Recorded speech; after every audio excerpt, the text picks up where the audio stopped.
질문을 한번 받아보죠. 질문하시면 마이크를 넘겨주실 거예요.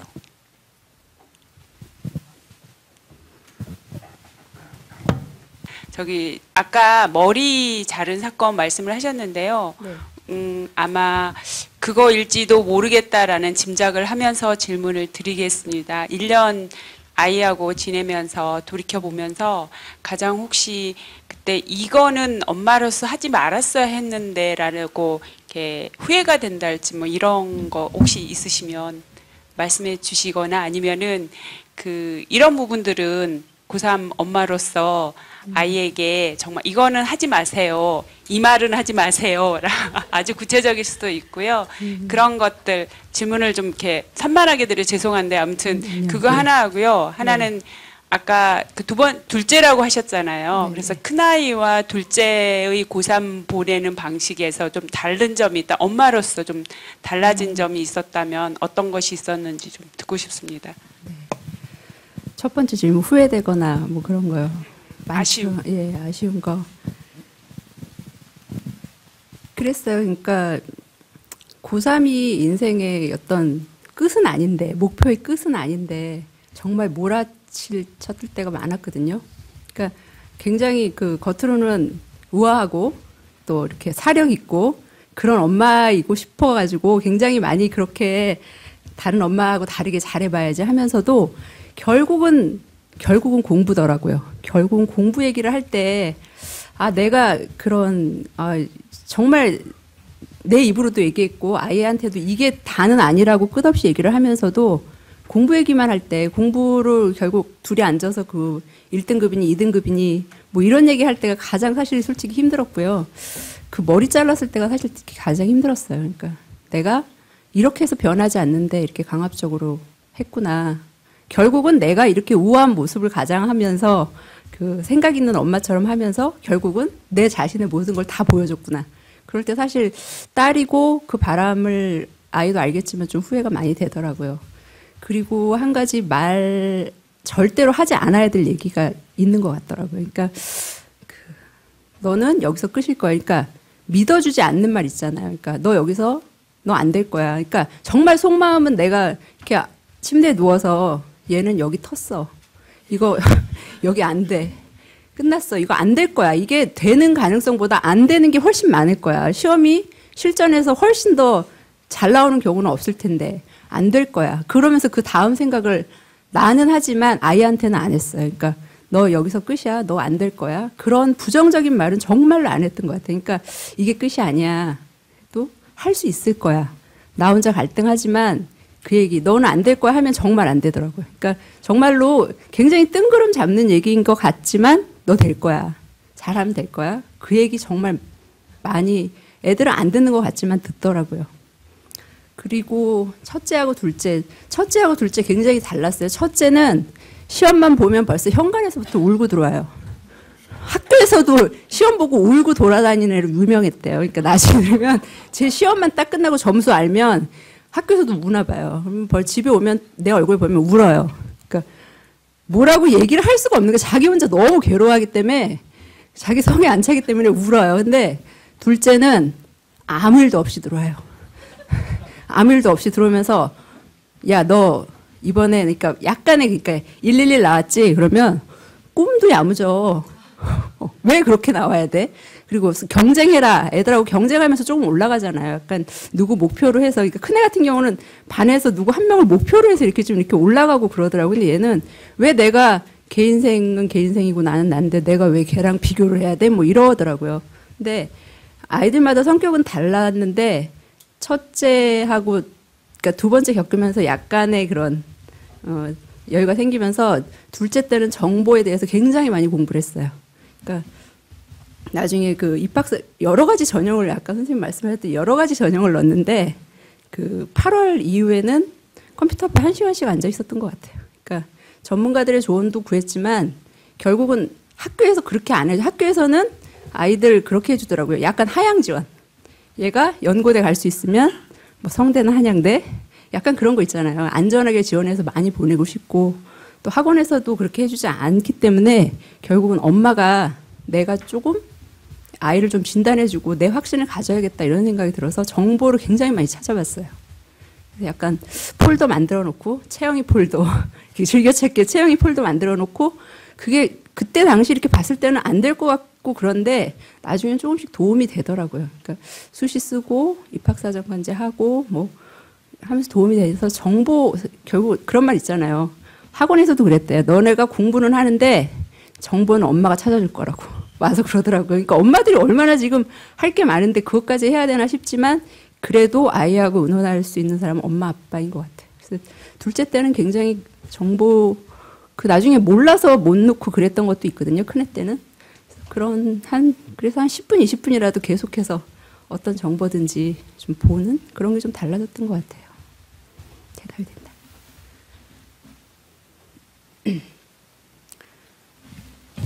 다른 질문 또 손 드시면 마이크를 드릴 겁니다.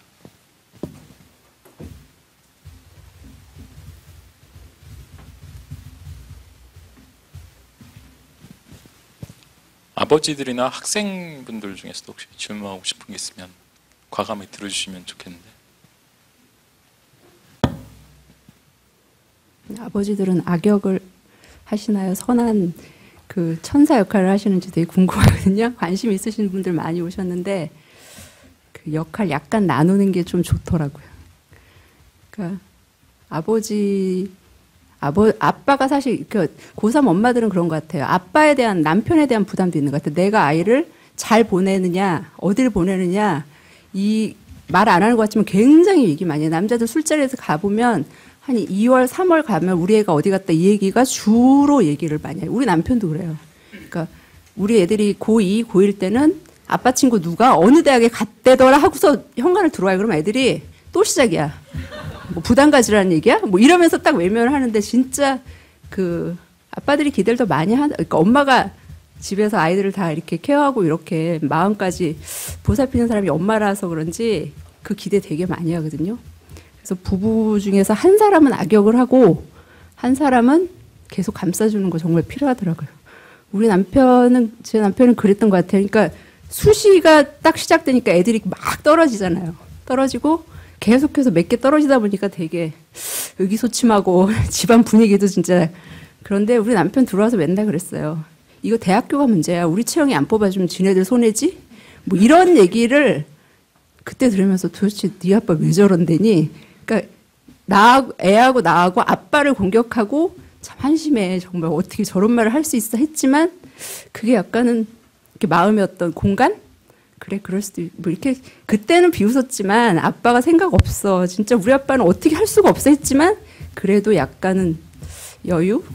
뭐 진짜 그래 그럴 수도 있어. 그리고 그런 어떤 마음의 공간을 만들어주는 것 같아요. 그래서 두 사람 다 아빠 엄마 두 사람 다 몰아내기보다는 우리 와이프가 아내가 좀 세다 그러면 조금 내가 그래도 한번 끝까지 믿어봐 주자. 끝까지 믿고 밀어주자. 이렇게 하는 게 좋을 것 같아요. 그러니까 저는 되게 악역을 많이 했고 남편은 한 게 없다고는 하지만 굉장히 그 여유 부려주고 끝이 아니라고 얘기했던 것 같아요. 질문도 안 했는데 막 이렇게 역할 분담을 막 얘기를 하고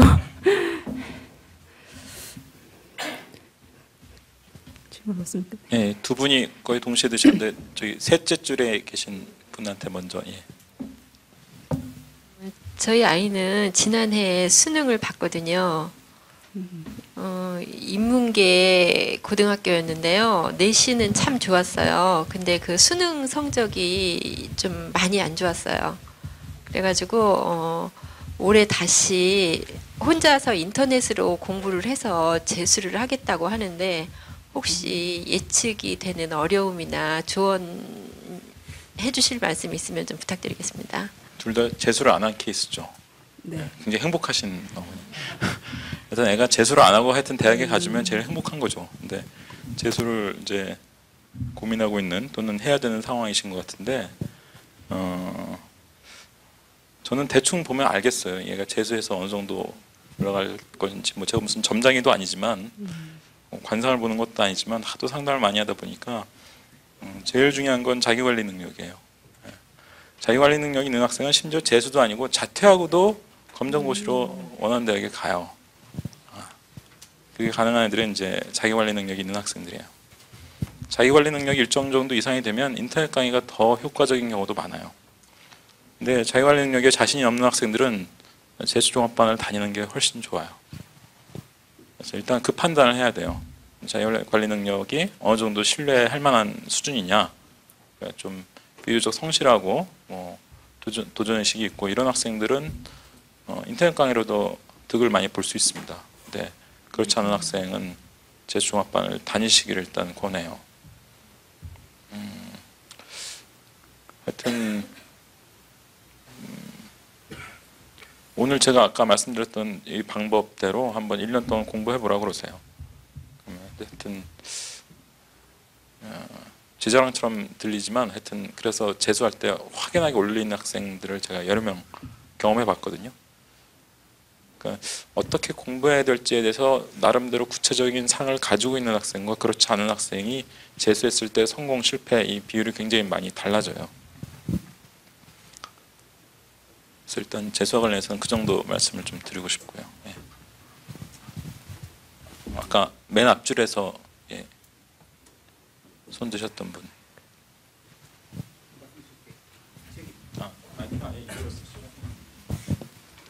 그 사진을 처음부터 이렇게 찍어서 그 딸과 이렇게 약속을 했잖아요. 그러면 그 하다가 보면은 찍지 마 이렇게 거부감이 생길 감정이라는 게 이제 이렇게 왔다 갔다 하다 보면 이게 오케이를 했다가 하지만 꼭 노를 할 때가 이제 많이 생길 것 같거든요. 네, 있었어요. 예, 그러면 네. 그런 때는 어떻게 푸셨는지 이게 참 궁금합니다. 일단은 저 원칙은 원하지 않으면 찍지 않는다. 그러니까 그런 원칙을 맨 처음에 세웠었어요. 그러니까 아이가 부담스러우니까 고3인데 어찌 보면 사진을 찍는 게 더한 이렇게 부담을 주는 거 아닌가. 괜히 그러니까 신경 쓰지 않아도 될 일을 더 신경 쓰게 하는 거 아닌가 뭐 이런 생각이 들었거든요. 근데 아이가 그럴 때 있어요. 그러니까 친구들하고 있을 때는 학교에 갔을 때 그러니까 친구들이 허락하지 않았는데, 그러니까 친구들이 일일이 허락하지 않았는데 이렇게 사진을 찍으면 되게 찍지 말라 그랬거든요.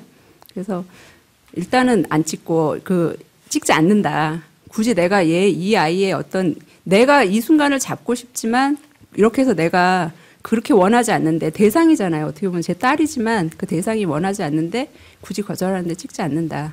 이 이미지를 그러니까 굉장히 좀 아깝다 생각하는 그런 때가 있었어요. 근데 찍지 말라 그러면 안 찍었어요. 그리고 정 찍고 싶으면 친구들한테 일일이 다 허락을 구했어요. 내가 이렇게 해서 채영이를 그러니까 찍고 싶은데 찍어도 되니? 그러니까 그런 허락을 받아서 사실 주변에 책 보면 계속해서 이렇게 친구들 나오는 친구들 있거든요. 짝이라든가 교실에서 같이 공부하는 친구들이라든가.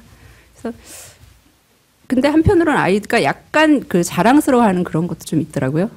학교에 갔을 때 우리 엄마가 그러니까 자기를 찍어서가 아니라 우리 엄마가 뭘 하고 있다. 우리 엄마가 뭘 하고 있고 엄마가 그래도 이거를 끝까지 갈 거다. 그런 거에 대해서 되게 좋아했었던 것 같아요. 그래서 굳이 근데 몰래 아까 말씀드렸듯이 몰래 찍다가 제가 필름 카메라 썼는데 그게 셔터 소리가 너무 커가지고 이렇게 독서실이었는데 철컥하면서 저도 진짜 철컥하더라고요. 그래서 그때 되게 부끄러웠던 건 내가 원칙으로 정했던 절대 몰래 찍지 않는다. 그거를 그래도 한 컷 정도는 하고서 딱 찍었는데 들켜버린 거잖아요. 그래서 그때 되게 그랬죠. 그랬던 것 같아요. 채영이는 나름 엄마를 좀 응원해주지 않았을까. 그러니까 가끔은 그런 때도 있어요. 그러니까 맨날 어떤 날 이렇게 사진을 보면 밥 먹는 사진만 100컷이 넘어요. 그러니까 아침에 앉아가지고 새벽 6시 반에 밥 먹는 거 또 찍는 거야. 도대체 맨날 똑같은 거 찍어서 뭐 할 거야. 이제 그렇게 농담을 하기도 했지만 또 엄마가 학교에 더 많이 오라 그러고 학교에 그렇게 두세 번 와가지고 무슨 책을 내겠다고 뭐 이런 잔소리도 하고 좀 그랬었어요. 예, 안녕하세요. 좋은 대학 가는 얘기 말고 이제 아까 이범 선생님 댁에 있는 애 같은 애가 저희 둘째인데 그럴 경우에 이제 이제 자꾸 애한테 그러면 뭘 하고 싶냐, 공부가 좀 별로 관심이 없거나 공부하는 게 자꾸 어렵거나 이러면은 다른 걸 하고 싶은 거를 좀 찾아보게 하고 싶은데 애들이 지금 중학교 3학년인데 그 애가 이제 둘째인데 그걸 잘 모르거든요. 본인도. 그런데 그러면 공부 외에 다른 거를 이제 그 하면 좋은데 되게 게임을 하거든요. 이제 이제 안 하면 그러니까 뭘 안 시키거나 학원을 안 가거나 뭐 아니면 혼자만의 시간을 주거나 그러면 자꾸 게임에 빠지니까 그럼 게임에만 계속 빠지게 하는 것은 또 여러 가지로 건강상이든 뭐 정신 건강상이든 또 안 좋은 것 같고 그래서 이런 아이들 경우에 어떤 좀 조언을 해주시는지 궁금합니다.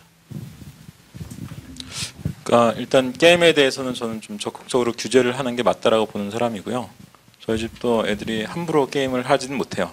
전혀 못하지는 않습니다. 전혀 못하게 돼 있지는 않지만 하여튼 함부로 할 수 없게 돼 있고 PC나 뭐 이런 것들 사용할 수 있는 시간이 이제 규제돼 있고 그런데 근데 이제 그것만으로 되는 것은 아니죠. 게임을 못하게 한다고 해서 뭐가 자동으로 되는 게 아니니까.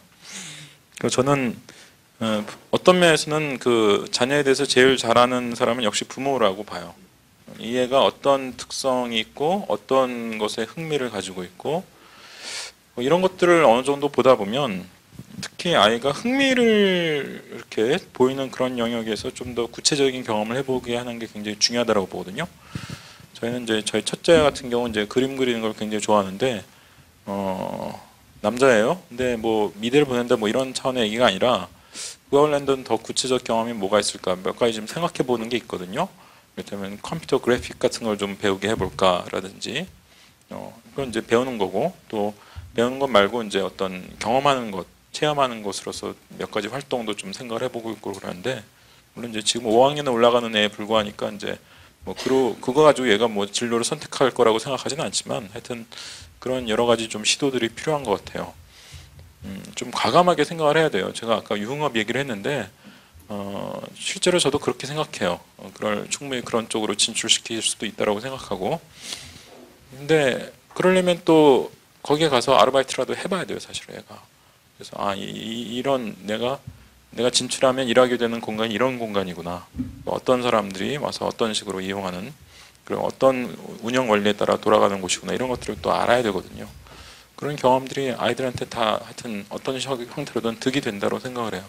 되도록 자기가 흥미를 가지는 것과 연관된 구체적 경험을 하도록 유도하는 게 저는 굉장히 중요하다고 생각합니다.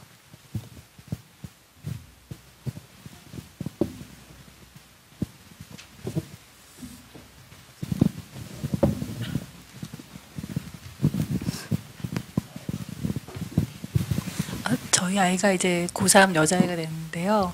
선생님한테 여쭤보고 싶은 게 1년이라는 시간이 어떻게 보면 긴데 그 시간 동안에 공부만 하라고 할 수는 없는데 아이하고 엄마하고 이렇게 스트레스가 많이 쌓일 때가 있었을 것 같아요.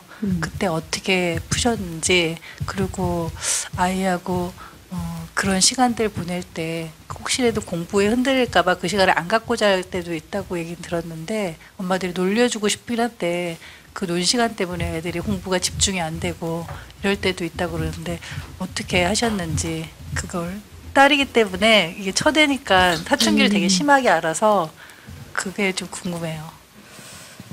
저는 집에 텔레비전 고3이나 고등학생 됐을 때 텔레비전 치우는 사람들 있잖아요. 저는 그거 아니라고 생각하거든요. 그러니까 그러니까 아이가 하는 것을 없앤다고 그게 없어지는 건 아닌 것 같아요. 그래서 큰 애도 그랬고 작은 애도 그랬고 저는 아이들 데리고 되게 많이 그러니까 그렇게 얘기를 했어요. 너 지금 엄마랑 영화 보러 갈 건데 영화 예매했는데 3시간에서 밥 먹고 오면 5시간인데 무슨 이제 큰애는 또 데려그래요. 무슨 고3을 데리고 영화를 가 극장을 가 정신 없는 거 아니야? 뭐 약간 시어머니 같이 자기도 그렇게 겪었으면서 그렇게 얘기를 해요. 근데 얼마 전에 이제 어제 그저께 채영이가 그러더라고. 나 고3 때 엄마랑 참 많이 그러니까 오늘 여기로 오는 걸 알아요. 엄마랑 참 재미있게 논 게 몇 번 있었대요. 그러면서 그걸 얘기를 하더라고요. 그래서 애가 그러니까 저도 그거는 제 확신이었어요. 그 시간 논다고 그 시간 다른 공부 안 한다고 분명히 영향 주지 않고 어쩌면 약간 그런 거 있잖아요. 더 그 마음에서 더 어떤 효과적일 거야. 이런 그 엄마의 계산 같은 것이 있었는데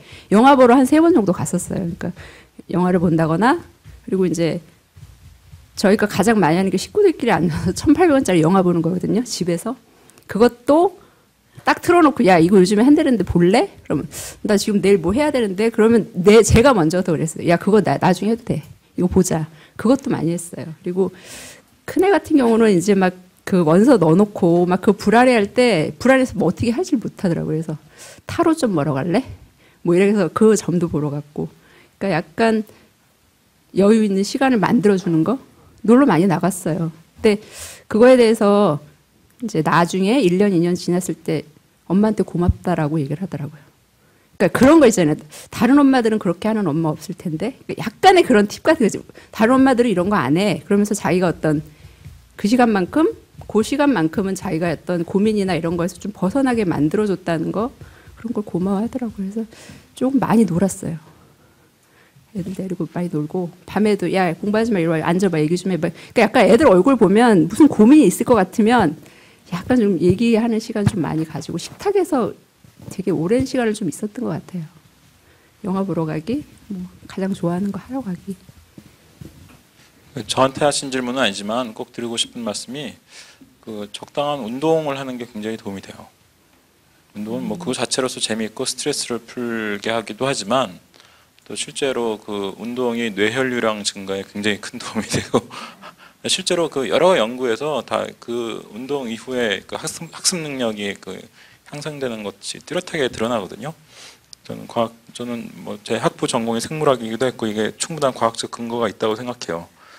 그래서 뭐 지나치는 수준이면 물론 곤란하겠지만 특히 아버지들 계신데 아버지들 뭐 혹시 재미있는 간단한 운동 같은 것들을 아이하고 이렇게 정기적으로 한다든지 가볍게 해보시는 것들이 아이한테도 도움이 되고 부자관계나 부녀관계도 더 좋아질 수도 있죠. 심지어 우회적으로 학습에도 도움이 돼요. 그런 것 좀 한번 고민해 검토해 보시라고 말씀드리고 싶어요. 예. 드디어 학생이 한 명 손을 들었습니다. 예.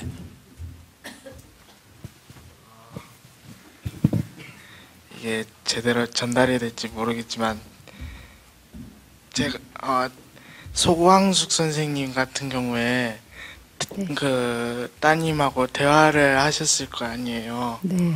그러면은 뭔가 합의점이나 뭐 해결책 같은 게 나와야 되는데 저랑 뭐 아버지랑 대화를 하는 경우에 계속 똑같은 결론이 나오고 계속 이렇게 뭐라 그래야지 패닉에 빠진다 그러나 사이클에 계속 갇혀가지고 왜 이럴까 계속 그렇게 해결책이 나오고 타협점이 나와야 되는데 그게 잘 안 나오는데 선생님 같은 경우에 어떻게 하셨는지.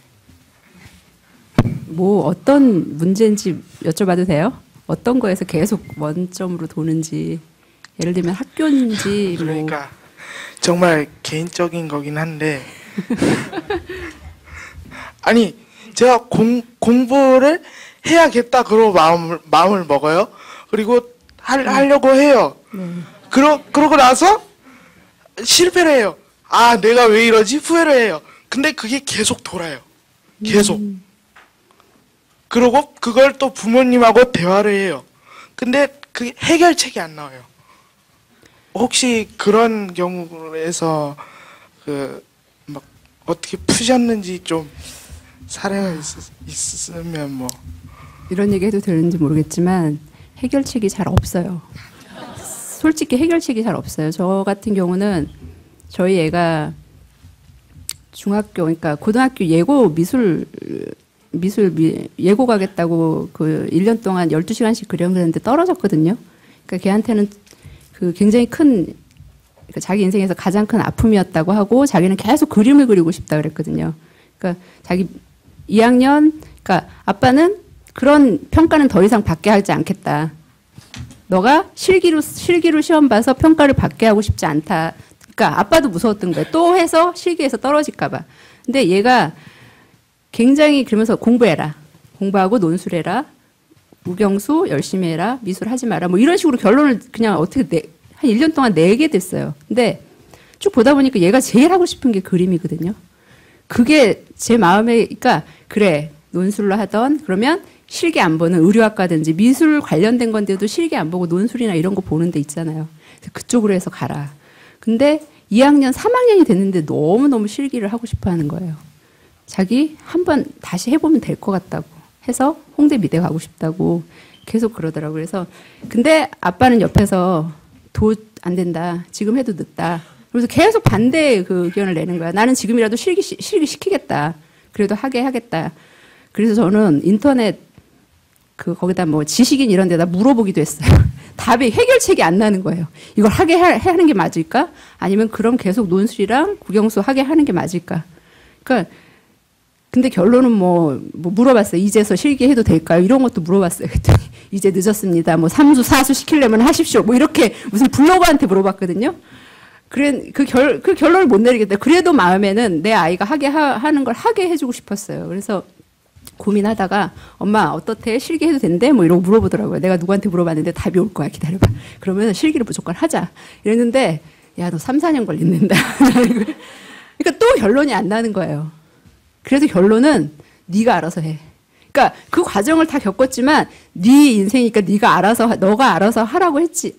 결론은 그렇게밖에 날 수가 없더라고요. 근데 그래서 나중에 얘기했어요. 너 어떻게 할래? 했더니 그냥 공부를 해서 갈래. 자기가 또 결론을 내리더라고요. 근데 그 과정만큼은 그게 고3 생활인 것 같아요. 계속 쳇바퀴 돌듯이 고민하고 싸우고 또 결론 안 나고 그래도 끝까지 정시까지 수시 안 되면 정시 2월까지 가야 되잖아. 그때까지 공부 안 돼도 또 일으켜서 그냥 가는 수밖에 없는 것 같아요. 답이 됐나요? 시간이 꽤 늦었는데 마지막으로 한 분만 그러면 질문을 하시고 끝내는 방향으로 하도록 하겠습니다. 제가 이제 큰애가 이제 중학교 1학년 올라가고 큰애가 지금 이제 4학년 올라갑니다. 사교육 쪽하고 연관돼서 항상 고민하고 이리저리 책도 많이 보는데 어떻게 하면 학생들한테 자기 주도적 학습을 갖다 많이 키울 것인가를 항상 고민을 많이 하거든요. 아마 여기 계신 대부분 부모님들이 공감을 하실 거예요. 아무래도 좀이나마 어렵게 공부한 것이 아무래도 기억에도 오래 남고 그다음에 실제로 시험이라든지 점수상에도 많이 효과가 있다는 것을 뼈저리 느낄 거라 생각하거든요. 저도 항상 학교에서라든지 학생들한테 이야기할 때는 자기 주도적 학습을 항상 많이 이야기를 하는데 실제 가정에서 자녀를 키울 때 어떤 식으로 자기 주도적 학습을 갖다가 진행을 할 때 관리를 할 건지 그게 항상 맥히더라고요. 왜냐면 자녀분 따라서 실력이 상위 있는 학생도 있을 거고 하위 있는 학생도 있을 거고 중위 있는 학생도 있을 텐데 그 학생들한테 어떻게 효율적으로 자기 주도적 학습을 관리를 할 건지 혹시 그에 대해서 많이 고민을 하신 것 같아서 한번 자문을 구합니다. 저는 자기주도 학습의 제일 중요한 핵심적인 요소는 그 자기 진단 능력이라고 봐요. 그 남이 진단해 주는 것에 의존해서 자기주도 학습을 하는 건 원래적으로 이게 말이 안 되는 거거든요. 모순이죠. 남이 진단해 주는데 어떻게 자기주도 학습입니까? 그러니까 자기주도 학습에서 제일 필요한 능력은 이제 자기 진단 능력인데 자기 진단 능력은 사실 초등학교 때는 기대하기 어려워요. 그래서 저는 요즘 무슨 초등학교에서도 자기주도 학습 연수하고 막 그러던데 저는 사실 이거 좀 잘 안 맞는 거라고 봐요. 왜냐하면 자기주도 학습이 원래 성인 교육에서 나온 개념이거든요. 그래서 초등학생한테는 잘 안 통하고 중학교 정도에 사실 시작하는 게 적기라고 보는데 평균적인 중학생한테는 제가 그렇게 얘기해요. 영수 중에 자기가 좋아하거나 자신 있는 과목 적어도 한 과목을 영수 중에 적어도 한 과목을 자기 스스로 계획하고 아까 제가 말씀드린 것처럼 진단하고 선별하고 복습하는 이런 경험을 중학교 시절에 좀 충분히 가지는 것이 좋다라고 얘기하는 편이에요. 그게 어느 정도 쌓여 있으면 사실 고등학교 가서 자기주도 학습을 업그레이드되는 게 상당히 쉬워요. 근데 너무 많은 중학생들이 영수 이 주요 과목을 다 학원에 의존하면서 아까 말씀드린 것처럼 복습도 안 하고 자기 공부한 거 되돌아보지도 않고 그럼 결국 고등학교 가서 자기주도 학습하기 굉장히 어려워지거든요. 상대적으로. 불가능한 건 아니지만. 그래서 저는 자기주도 학습과 관련해서 이제 많은 학생들 경험해 보면서 내린 결론은 중학교 때 우리나라에서 제일 중시하는 영수 중에 적어도 한 과목을 자기 힘으로 한번 계획하고 관리해보는 경험을 꾸준히 하는 것, 이것이 하여튼 우리나라 현실적인 여건에서 제일 좀 가능하면서 필요한 게 아닌가, 그런 생각을 좀 해봅니다.